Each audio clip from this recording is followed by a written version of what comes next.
Assalamualaikum warahmatullahi wabarakatuh. Hari ini kita akan belajar SBDP kelas 5 tema 4 subtema 3. Sebelumnya kamu sudah mempelajari tentang cerita bergambar. Cerita bergambar adalah sebuah cerita yang memiliki gambar atau ilustrasi untuk isi cerita. Cerita bergambar termasuk ke dalam ragam gambar cerita ilustrasi. Cerita bergambar biasanya disediakan teks cerita terlebih dahulu, lalu gambar di bawahnya.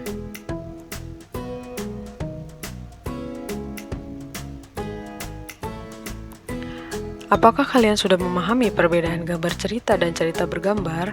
Berikut adalah perbedaan gambar cerita dan cerita bergambar.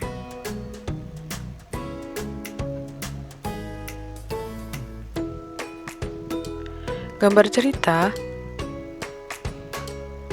adalah gambar yang menjelaskan situasi atau suasana pada sebuah kejadian atau isi cerita. Cerita bergambar.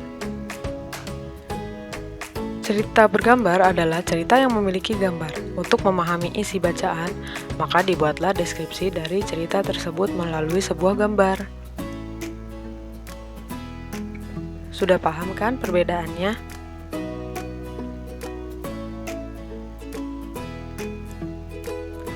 Langkah-langkah membuat gambar cerita. Yang pertama, tentukan ide, gagasan, atau tema yang akan dibuat. Kemudian, tentukan karakter tokoh utamanya dan karakter dari tokoh pembantunya yang ada di dalam cerita. Buat alur cerita sederhana secara garis besar yang menggambarkan isi cerita. Mulai menggambar sesuai alur cerita yang telah dibuat. Cobalah berlatih membuat sebuah cerita bergambar dengan tema kancil dan siput. Setelah menonton video ini, jangan lupa like, komen, dan subscribe ya. Terima kasih.